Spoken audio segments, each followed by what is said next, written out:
말씀은 창세기 26장 17절부터 33절까지입니다. 구약성경 창세기 26장 17절부터 33절까지입니다.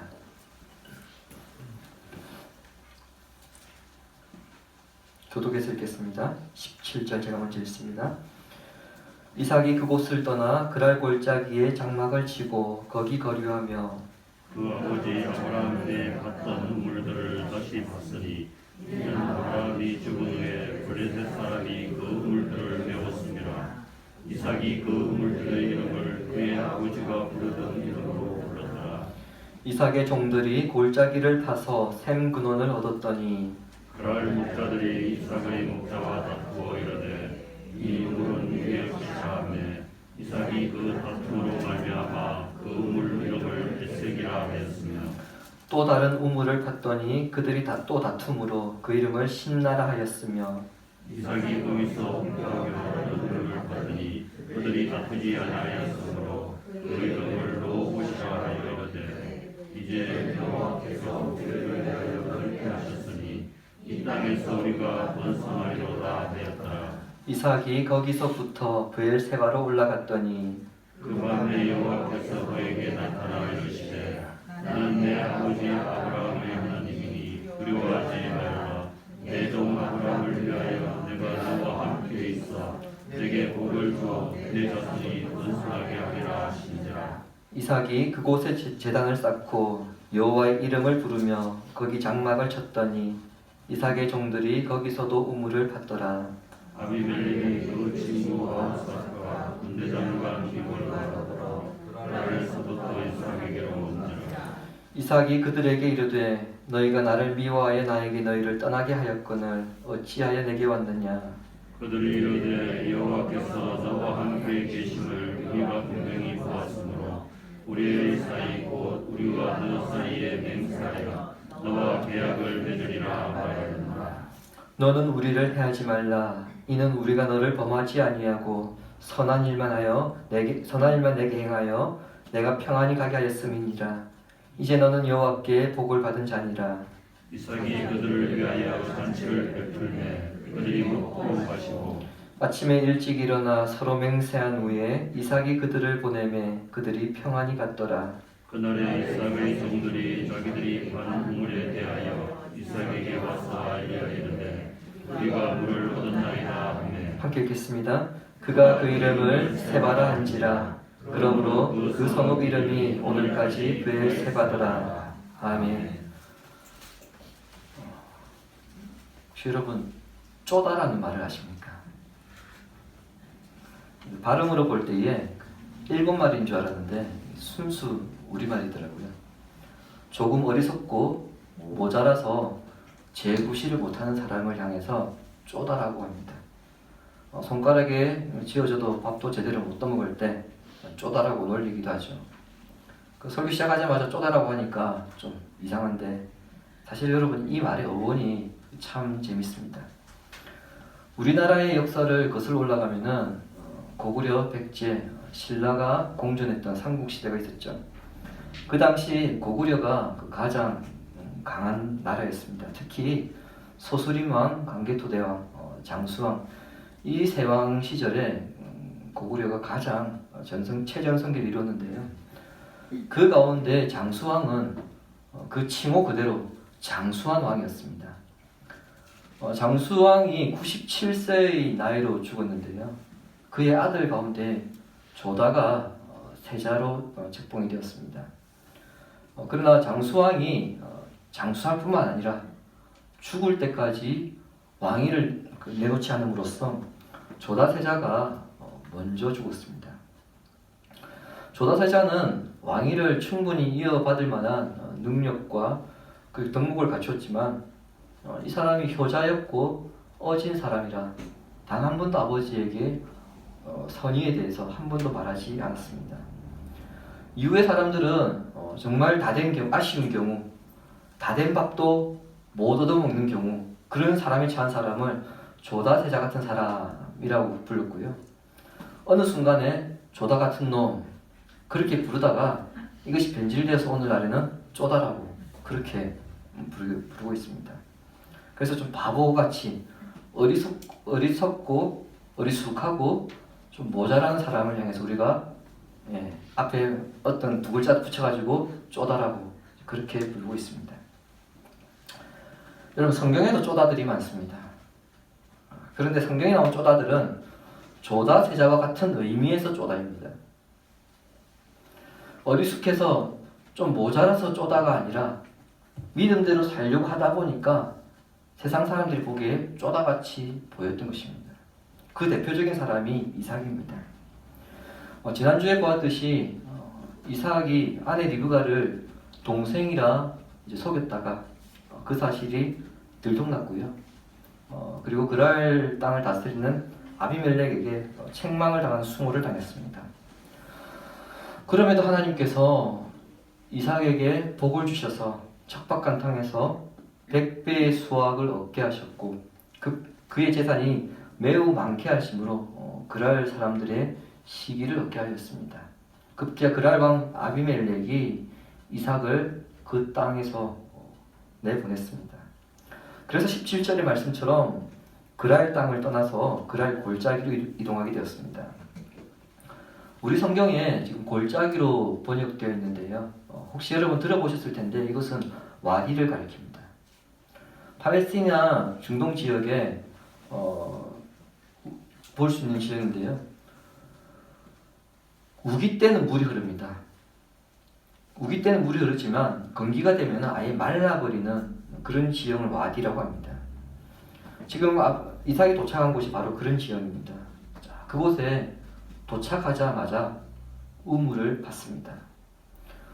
중동 지방에서 우물은 생명성과 같아서 대개 우물을 중심으로 도시나 마을이 형성되었습니다. 따라서 가족이나 많은 가축이나 종을 거느린 가장은 우물을 잘 찾아야 됩니다.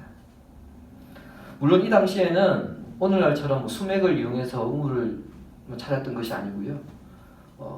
정말 일단 파보고 아니면 다른 곳을 파야 하는 그런 방법이었기 때문에 우물을 찾는 것이 쉽지 않았습니다. 하지만 이삭은 크게 걱정하지 않았습니다.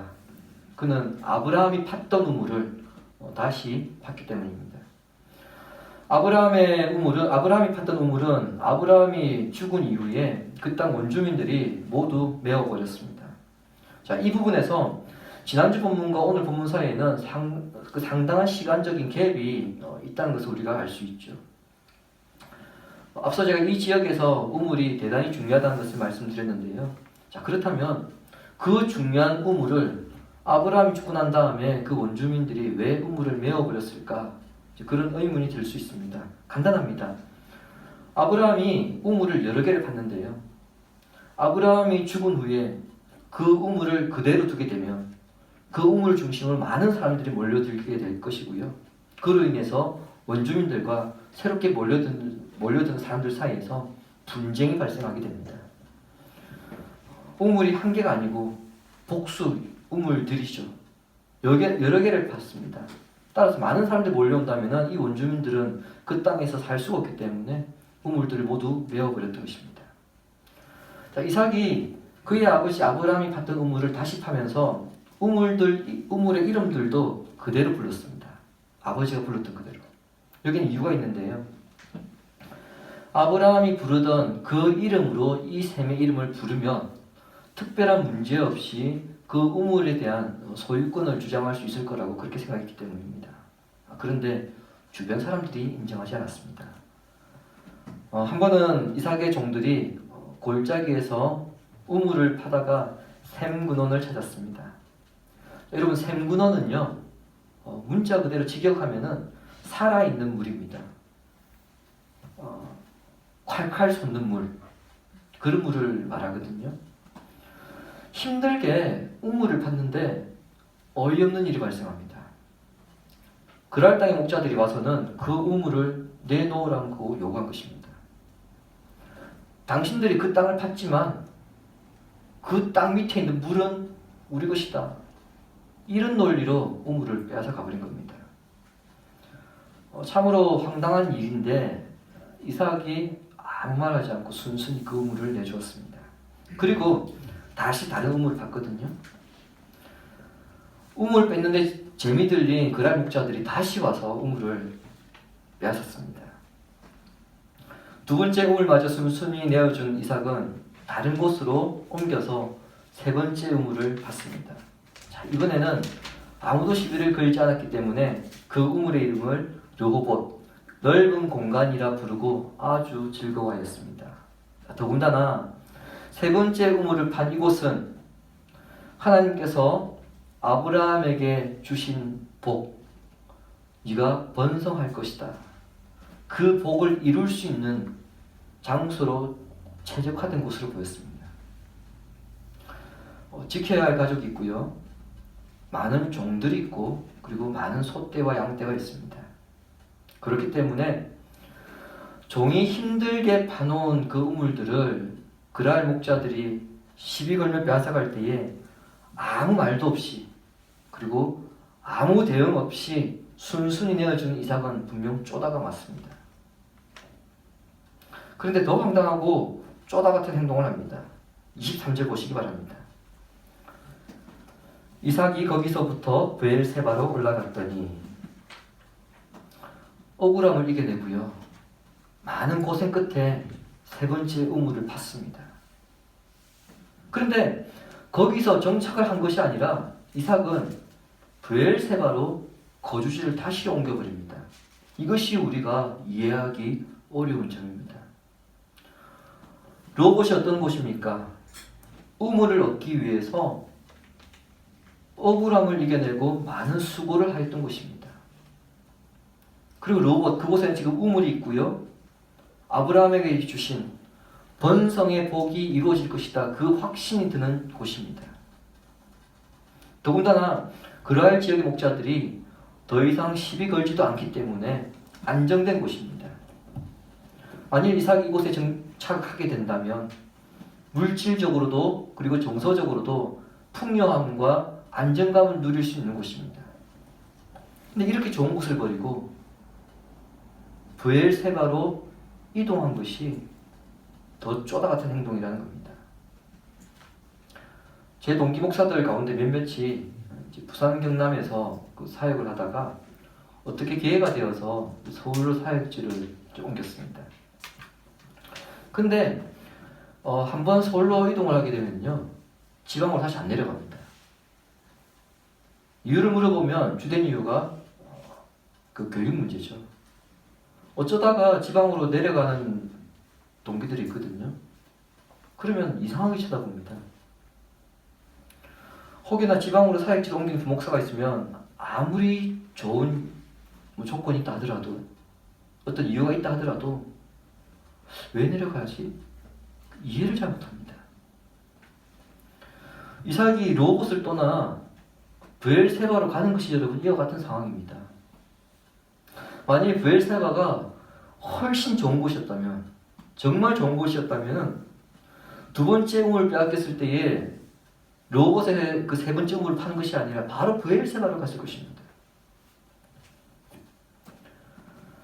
그렇다고 브엘세바를 애초부터 갈 거라 생각을 했었다면 지금 르호봇은 아주 잠시 거주할 곳이기 때문에 힘들게 우물을 파지 않았을 것입니다. 왜냐하면 앞서 말씀드렸던 것처럼 우물이라는 것은 아무 때나 판다고 해서 나오는 것이 아니라 이거 파보고 저거 파보고 하다가 우물을 찾게 되는 겁니다. 또 많은 수고를 해야 되죠. 그러니 그 수고를 해가면서까지 굳이 팔 이유가 없을 겁니다. 즉 처음부터 브엘세바를 염두하였던 것은 아니라는 것을 우리가 생각할 수 있습니다. 자, 그렇다면 다시 생각해 봐야 합니다. 이삭은 왜 르호봇 이 우물을 놔두고 브엘세바로 갔을까요? 브엘세바에 꿀이라도 발라놨다면 이해가 되겠습니다. 근데 그렇게 쉽게 생각할 수도 없습니다. 왜냐? 이삭은 브엘세바로 가게 되면은 우물을 다시 파야 합니다. 이게 이 쉽지 않은 일을 또 해야 하는 겁니다. 그렇다면 도대체 왜 브엘세바로 갔을까요? 그 이유를 우리는 24절에서 찾을 수 있습니다. 24절 함께 읽겠습니다. 그 밤에 여호와께서 그에게 나타나시되 나는 내 아버지 아브라함의 하나님이니 두려워하지 말라. 내 종 아브라함을 위하여 내가 너와 함께 있어 내게 복을 주어 내 자손이 번성하게 하리라 하시니라. 그 밤이라고 하는 것은 이삭이 브엘세바에 도착한 그날 밤입니다. 이삭이 브엘세바에 도착했던 그날 밤에, 즉 하나님께서 시간을 두지 않으시고 바로 이삭을 찾아오셨다는 것은 하나님께서는 이삭이 그곳에 돌아오기를 기다리셨다는 것입니다. 왜냐하면 그곳은 오래전에 하나님께서 아브라함과 언약을 맺으신 곳입니다. 오래전 아브라함이 그랄 땅에 와서 점점 강성해져 갔을 때 아비멜렉이 찾아와 하나님께서 당신이 함께하는 것을 알겠으니까 우리 사이좋게 지내자, 이렇게 서로 상호 불가침 조약을 맺었습니다. 아비멜렉이 돌아가고 난 다음에 아브라함이 그 자리에 제단을 쌓고 하나님의 이름을 불렀습니다. 오늘날로 지금 예배를 드린 것이죠. 시간이 흘러 그 자리에 아버지 아브라함의 언약을 계승한 이삭이 다시 돌아온 것입니다. 너 왜 이제 왔느냐? 라며 하나님께서는 오랜 시간 동안 기다리셨듯이 이삭이 도착하자마자 하나님께서 이삭을 찾아오신 것입니다. 결국 힘들게 판 우물과 광활한 땅을 버리고 브엘세바로 간 것은 다른 이유가 아닙니다. 살아보니 우물이 전부가 아니고 땅이 전부가 아니라 하나님의 변함없는 약속이 더 중요하다, 이것을 깨달았던 것입니다. 그래서 아브라함이 하나님께서 자신을 돌보신다고 깨달은 그곳 브엘세바로 그의 아들 이삭이 다시 갔습니다. 이삭은 브엘세바에 도착하기까지 여러 일을 겪었습니다. 그랄 땅에서는 누군가 자신 아내 리브가를 데려가지 않을까, 그런 불안감에 하루하루를 보내야 했고요. 그럼에도 들켜서 아비멜렉에게 책망을 받았습니다. 그리고 그랄 지역에서는 추방당했고, 그랄 골짜기에서는 우물을 빼앗기는 일을 당했습니다. 분명 기근 때 자기가 그랄 땅에 갔을 때는 하나님께서 뭐라고 약속하셨습니까? 내가 너와 함께 할 것이다. 그런 약속을 받았습니다. 하지만 제가 조금 전에 말씀드렸던 이런 일들을, 여러 가지 일들을 겪으면서, 즉 불안하고 두려운 문제들을 계속해서 이삭이 겪다 보니까 자기도 모르게 그의 마음에 불안함이 생기기 시작했습니다. 하나님은 이삭의 걱정과 불안한 현실과 미래를 아시는 분이시기 때문에 이삭을 찾아오셔서 하신 첫 말씀이 무엇입니까? 두려워하지 말라입니다. 이삭은 이 말씀을 들은 순간부터 그의 마음 가운데 가져왔던 두려움과 그리고 불안함, 이것이 사라지고 믿음과 확신이 생기기 시작했을 것입니다. 이것을 25절이 증거합니다. 하나님께서 말씀하신 그 약속을 믿는다는 고백으로 예배를 드리고요. 그 이후에는 그 믿음으로 종들에게 그곳에 우물을 다시 파괴했던 것입니다. 여러분, 이 사실은 성도들인 우리에게 굉장히 시사하는 바가 큽니다. 우리가 하나님을 믿습니다. 그리스도가 나의 구원자이십니다. 이 사실을 내가 믿습니다 라고 할 때에 그 믿음, 그 고백에 대한 행위가 삶에서 나타나야 한다는 것입니다. 이것이 값비싼 은혜이고 값비싼 복음입니다. 오늘 한국교회가 이 사회에서 소망이 되지 못한 것은 입으로의 믿음, 고백은 있습니다. 그래서 나는 그리스도인입니다. 나는 교인입니다. 우리는 성도입니다.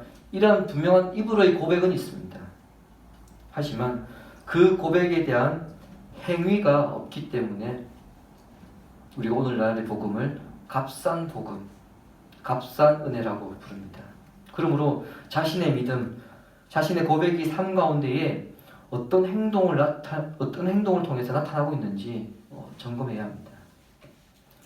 이삭이 느꼈는지 안 느꼈는지 우리가 알 수 없지만 하나님은 이미 이삭에게 놀라운 복을 주셨습니다. 지난주에도 우리가 보았습니다만 기근이라고 하는 그 열악한 환경 속에서도 이삭은 100배의 수확을 얻게 되었고 짐승들과 그리고 종들의 숫자가 많이 늘어났습니다. 뿐만 아니라 신기하죠? 우물을 팠는데 파는 곳마다 물이 나옵니다. 이러한 복을 이삭이 받았는데요. 아비멜렉이 그것을 보았습니다. 그래서 26절에서부터 29절에 보시면 아비멜렉 이삭을 찾아와서 평화조약을 맺을 것을 요청합니다.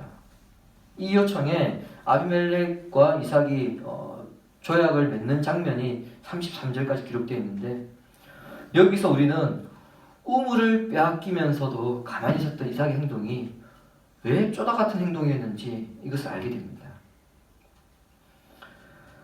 그랄을 떠나라고 했을 때에 이삭이 순순히 떠납니다. 심지어 그랄 목자들에게까지 우물을 순순히 내어줬거든요. 근데 29절에 보시는 것처럼 우리를 해하지 말라고 지금 애원하고 있는 것은 누구냐면은 그랄 지역을 다스리고 있는 아비멜렉입니다. 그 지역을 통치하는 왕이 직접 찾아와서 우리를 해하지 말라고 애원할 정도이면 목자들이 우물을 빼앗으려고 했을 때에 이삭이 얼마든지 저지할 수 있었을 것입니다. 아브라함에 비해서 이삭의 사병이 어느 정도인가 우리가 알 수 없습니다만 적어도 그의 집에 종들이 많았다는 사실을 우리가 이것을 감안한다면 그랄 목자들이 몇 명이 있을지 모르겠지만 충분히 그 목자들 막아낼 수 있는 힘을 이삭이 가지고 있었습니다. 그럼에도 자기 밥그릇 지키지 못하고 내어줬던 것은 분명 쪼다와 같습니다. 게다가 아비멜렉이 찾아와서 이렇게 이야기합니다. 자신은 당신에게 선한 일만 행하였다. 그때 이삭이 언제 그랬느냐? 나보고 나가라고 하지 않았느냐 네가. 그래서 나 쫓겨나서 그것 때문에 엄청난 고생을 했다. 그렇게 지적하여서 자신의 억울함을 풀 수 있었음에도 불구하고 아비멜렉에게 그 어떤 자신의 억울함에 대해서 말하지 않습니다. 오히려 조약을 맺고 난 다음에 아비멜렉과 그의 일행들에게 잔치까지 베풀어 줍니다. 이런 이삭을 보면서 속도 배알도 없는 사람이라는 그런 생각을 우리는 할 수 있습니다. 정말 쪼다 맞네. 그렇게 생각할 수도 있습니다. 하지만 이삭이 이처럼 쪼다 같은 행동을 한 데는 이유가 있었는데요. 그것은 하나님의 전능하심을 믿는 사람이었기 때문입니다. 자신은 손해보는 것을 기꺼이 감수했는데 그 손해를 하나님께서 채워주시더라는 것을 삶을 통해서 이삭이 경험했던 것입니다. 겁쟁이라고 생각할 수도 있고요. 자기 밥그릇도 못 챙기는 사람이라고 우리가 생각할 수도 있습니다. 그러나 보면 볼수록 자기가 당하는 그 손해를 기꺼이 감당하며 그럼에도 불구하고 더욱 흥해가는 이삭을 보면서 아비멜렉은 이삭을 통해 하나님을 바라보았던 것입니다. 주님이 사랑하신 신약과 신물 교우 여러분, 혹시 안수현이라는 청년을 아십니까? 2006년 33살 나이로 하나님의 부름을 받았는데 이 청년이 세상을 떠나고 난 뒤에 짧은 인생이지만 그 짧은 인생이 책으로 출판되면서 한국 교회의 성도들에게 알려졌습니다. 수현 형제의 장례 기간 중에 그의 장례식장 영정사진 앞에 한 아주머니가 찾아와서 울면서 이렇게 말했습니다. 저는 이 청년이 근무하는 병원에서 세탁일을 하는 사람입니다. 내가 세탁 카트를 끌고 갈 때에 아무도 나에게 관심을 가져주지 않았는데 이 청년 의사는 나를 그냥 지나치는 법이 없었습니다. 늘 걸음을 멈추며 아주머니 천천히 하시라고. 그리고 제가 얼굴이 안 좋을 때는 안부를 물으며 약도 갖다 주고 나를 위해 기도해 주었습니다. 이 청년이 메일을 쓸 때에 메일의 마지막에는 항상 이렇게 썼습니다. 예수님의 스티그마 안수현. 스티그마는 헬라어로 흔적이라는 뜻입니다. 예수의 흔적 안수현. 그의 삶을 보면 세상 사람들이 볼 때에는 왜 저렇게 사느냐, 굳이 저렇게 살지 않아도 되는데, 그런 말을 들을 정도였습니다. 그래서 사람들은 이 청년을 바보의사라고 불렀습니다. 이 청년을 만나는 사람들은 이 시대에 우리 가운데 역사하신 예수님을 보게 되었습니다. 우리는 쪼다라는 말을 들을 때에, 바보라는 말을 들을 때에 붕괴하고 화를 냅니다. 예수의 흔적을 드러내며 살다 보면은요, 세상으로부터 쪼다, 바보라는 말을 들을 수밖에 없습니다. 그때 그 말을 부끄러워하기보다는 영광스럽게 여길 때에 우리 안에 예수 그리스도의 심장이 뛰게 됩니다. 이 심장의 주인이신 주님께서 우리에게 이렇게 가르치셨습니다. 마태복음 5장 38절부터 42절 주보에 있습니다. 같이 읽겠습니다. 또 눈은 눈으로 이는 이로 갚으라 했으나 나는 너에게 이르노니 하늘을 대적하지 말라. 누구든지 내 오른밤을 치거든 왼편도 돌려내며 또 너를 고발하여 속옷을 가지고자 하는 자에게 겉옷까지 가지게 하며 또 누구든지 너로 억지로 오리를 가게 하거든 그 사람과 심리를 동행하고 내게 구하는 자에게 주며 내게 꾸고자 하는 자에게 거절하지 말라. 아멘. 한 대 맞으면 두 대를 때리든 아니면 고소해서 합의금을 받아야 직성이 풀리는 시대를 사는 우리에게 주님은 오른뺨을 맞으면 그 사람의 성이 풀릴 때까지 왼손을 왼뺨을 돌려대라고 그렇게 말씀하십니다. 내가 하기 싫은 것을 남에게 강요하지 말라. 그 차원을 넘어서 누군가의 도움이 된다면 내 몸이 좀 피곤해도 도우라고 그렇게 주님 우리에게 가르치십니다. 세상에 살고 있으나 세상 사람처럼 살지 않고 하나님의 함께하심, 그리스도의 심장이 내 안에 있음을 믿고 세상에 감동을 주는 삶을 살아갈 때에 세상은 우리를 통해서 하나님 나라를 보게 될 것입니다. 우리는 하나님의 백성입니다. 이러한 분명한 신앙 고백과 정체성을 통해서 그리스도의 흔적을 드러내시고 예수님의 심장으로 세상을 바꿔가는 복된 성도 되시기를 주 예수님의 이름으로 축원합니다.